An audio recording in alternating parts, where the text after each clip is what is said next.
What's going on, guys? Season 1 of Alien Earth is completed, and it was pretty awesome. Sidney Chandler and Timothy Oliphant are among the cast of people who must deal with a crash ship full of xenomorphs. So, let's get into the series.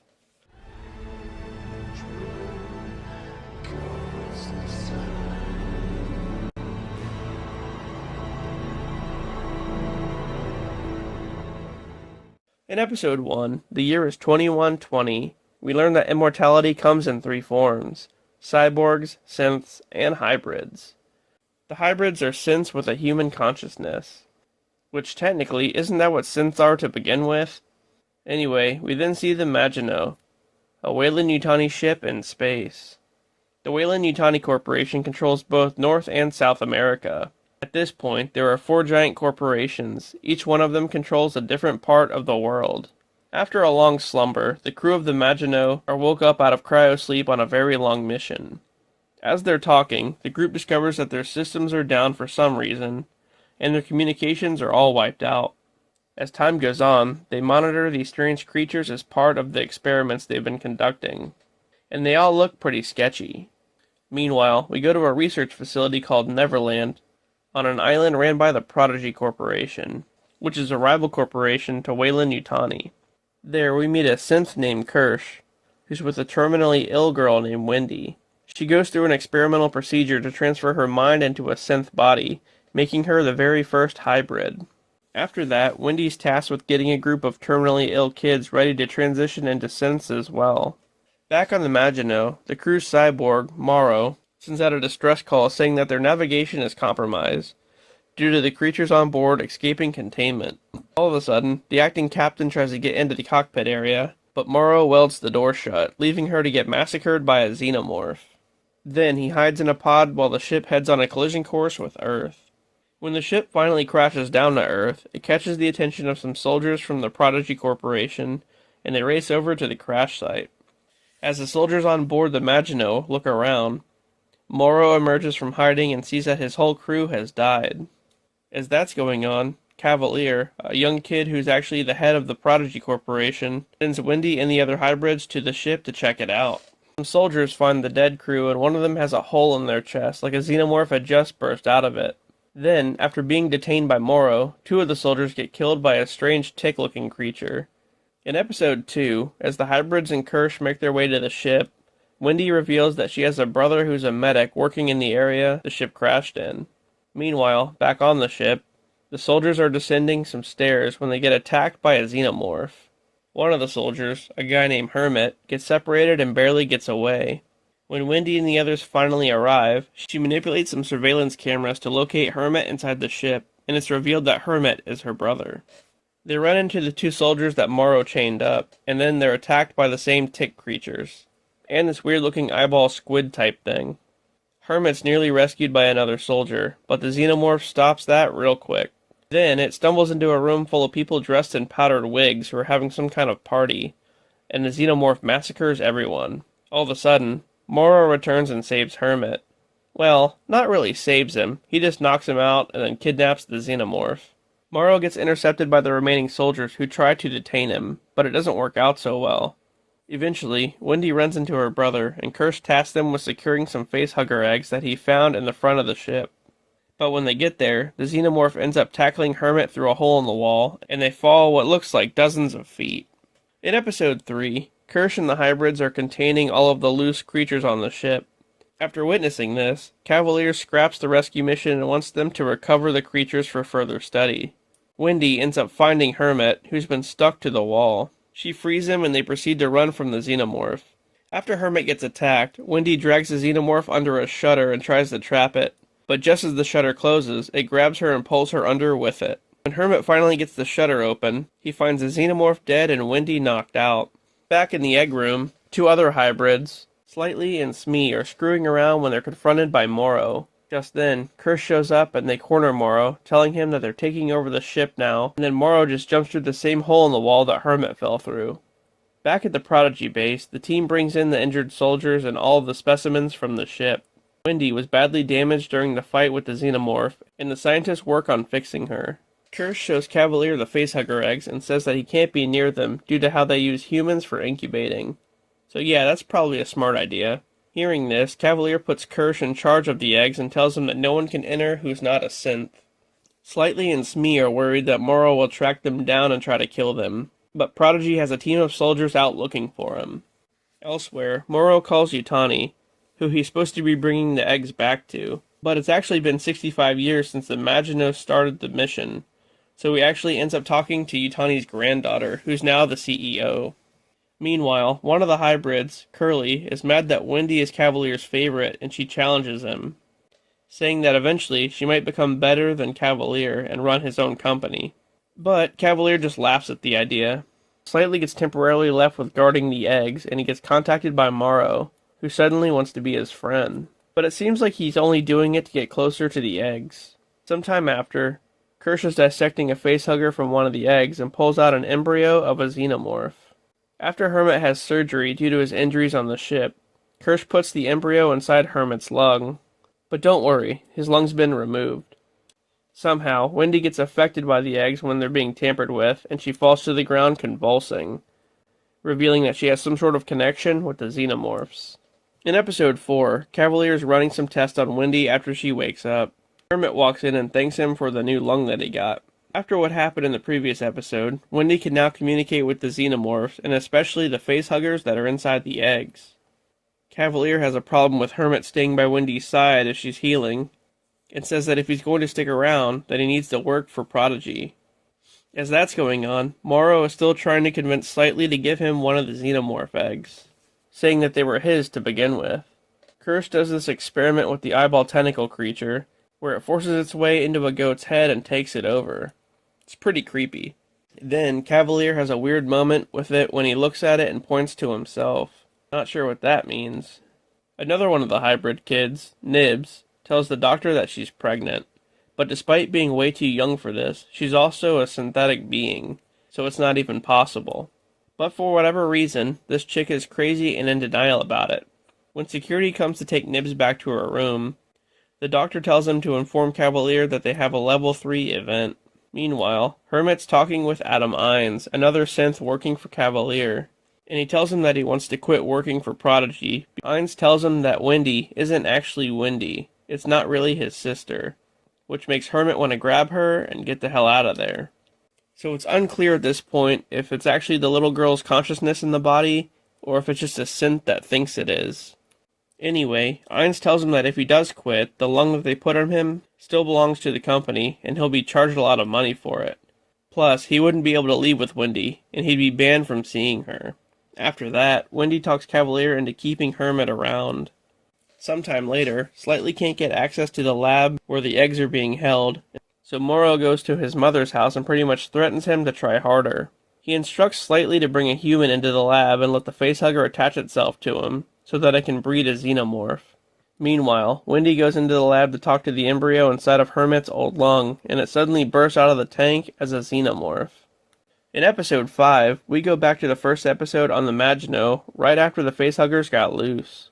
Morrow is woken up from cryosleep and is trying to figure out what to do, now that the captain is dead. Morrow argues with the new acting captain, Zavari, who wants to maintain the safety of the crew, while Morrow only cares about their mission, and the mission is pretty much getting the eggs and the other creatures on board back to the Weyland-Yutani Corporation. He tells her that nothing matters but the mission, so that's not good. Later on, Morrow watches security footage of how the captain and the other crew members got the facehuggers on them. It happened while the crew was trying to put out a fire on board. As Morrow investigates who started the fire, Zavari talks to the ship's AI, called Mother, about destroying the creatures to maintain the safety of the crew. But Mother says the same thing Morrow did. The mission comes first. All of a sudden, the one xenomorph that broke through the crew member's chest gets loose on the ship, so they have to hunt it down. Back in the lab, one of the crew, Chibuzo, is studying the eyeball creature and the tick creature that bit the guy in the first episode. When she gets distracted, the tick gets loose and puts a bunch of offspring into her water bottle. Oh no. Also, the eyeball creature gets loose too, so it's not looking good for them at this point. With tension at an all-time high, Zavari and Morrow put the ship on lockdown and try to track the person responsible for the fire. After looking back at some video logs, Morrow finds out that one of the engineers, Petrovich, was paid by Cavalier to intentionally sabotage the ship and crash land it to Earth. Back in the lab, Chibouzo and another crew member named Rahim do emergency surgery on a young engineer named Malachite, who ended up drinking the tainted tick water. Things go from bad to worse when they open him up and ticks are crawling all around inside of him. That's pretty gross. When the doctor tries to pull one out, it expels a toxic gas that kills everyone in the lab. With Zavari clearly shaken by what happened, Morrow usurps her and takes control of the ship. He then ends up getting into a shootout with Petrovich and he has to kill him. Then, Zavari gets chased around by the loose xenomorph and she runs into another engineer who is taken over by the eyeball creature. As Morrow shows up to save Zavari, the xenomorph surprisingly starts fighting the guy with the eyeball creature. And this ends pretty much where episode 1 began, with Morrow locking Zavari out of the cockpit to be killed by the xenomorph. We then learn that Morrow was tasked by Yutani to kill Cavalier if he doesn't agree to give her the eggs. In episode 6, as Wendy's communicating with the baby xenomorph, the doctors are examining Nibs and they tell Ainz that she thinks she's pregnant. Ainz wants her memory to be wiped and for her to start fresh. But one of the doctors, Arthur, refuses to do it, so they fire him. As all that's going on, Hermit tells Wendy that he's working on a way to get them off the island and away from Prodigy. But surprisingly, she doesn't want to leave. At the meeting between Cavalier and Yutani, he tries to expose Yutani for bringing alien species to Earth, and also credits her with the ship killing a bunch of people when it crashed. After an argument between the two, Yutani agrees to pay Cavalier $20 billion on top of what she's already paying in exchange for the eggs and the other creatures. But, knowing that Cavalier will screw her over, Yutani allows Morrow to set all the creatures loose in the Prodigy base to pretty much kill everyone. Sometime later, another one of the doctors, Dame, is evaluating Nibs because she thinks she's pregnant. After that, she wakes up and doesn't have any recollection of the past few days because they erased her memory. Later on, as Cavalier and Kirsch are heading back to their base, Kirsch tasks one of the hybrids, Toodles, with feeding the creatures. And this, of course, goes horribly wrong when he accidentally locks himself inside one of the creature's cells, and it spits some sort of acid at him. So good job on that one, Toodles. Wendy goes to talk with Dame and confronts her about wiping Nib's memory. When Dame tells her that they deleted the corrupted part of Nib's memory, Wendy tells her that maybe it's the scientists who are wrong, and she's glad that she's not human anymore. Meanwhile, Hermit is talking with Arthur as he packs his things. He asks him to answer truthfully if Wendy is safe there. At first he lies and says yes because he knows they're being listened to. But then Arthur secretly tells Hermit to grab his sister and get the hell out of there. After that, Arthur finds out that Toodles is missing and he goes with Slightly to the lab to check it out. As Arthur tries to drag Toodles' body out of the creature's cell, Slightly double-crosses him and locks him inside as a facehugger gets loose. And he's only doing so because Morrow pretty much blackmailed him to do it. In episode 7, Kirsch and Cavalier get back to the facility and have a team capture the loose creatures. Meanwhile, Slightly now has Arthur under his bed as the facehugger is still on him. Smee finds out about Arthur, but Slightly begs him not to tell anybody. Then, Wendy goes into the lab and finds out what happened. When she goes to tell the others, Cavalier tries to stop her, but she signals to a captive xenomorph as a distraction, and she gets out of there. Then, Wendy and Hermit try to gather the remaining hybrids to leave with them, but they're all pretty hesitant. After that, the xenomorph escapes from the lab and starts to massacre all the Cavalier soldiers. Slightly and Smee take Arthur into the forest to go meet up with Morrow, when Arthur suddenly wakes up and is confused as to what happened. Just as Slightly and Smee try to talk to him, a xenomorph bursts through his chest and bolts off into the woods. So when they go to hide Arthur's body, a bunch of Yutani soldiers led by Morrow show up. As that's going on, Cavalier and Ainz are examining the sheep with the eyeball creature in it, and Cavalier wants to put the creature into a human body. Back in the forest, the soldiers try to capture Wendy, Hermit, and Nibs, but the xenomorph that was in Hermit's lung appears and kills them all. Back at the Prodigy building, Morrow and his team show up and hold Smee and Slightly hostage. Kirsch gives him the xenomorph that burst out of Arthur in exchange for the hybrids. But, just as they trade, the Prodigy soldiers jump Morrow and his team and subdue them anyway. Wendy and the others get onto a boat and are about to leave when they're confronted by Hermit's team. After a standoff, things go pretty bad, and Nibs rips off one of the soldiers' jaws. A huge firefight ensues and Hermit ends up knocking Nibs out with a burst of electricity.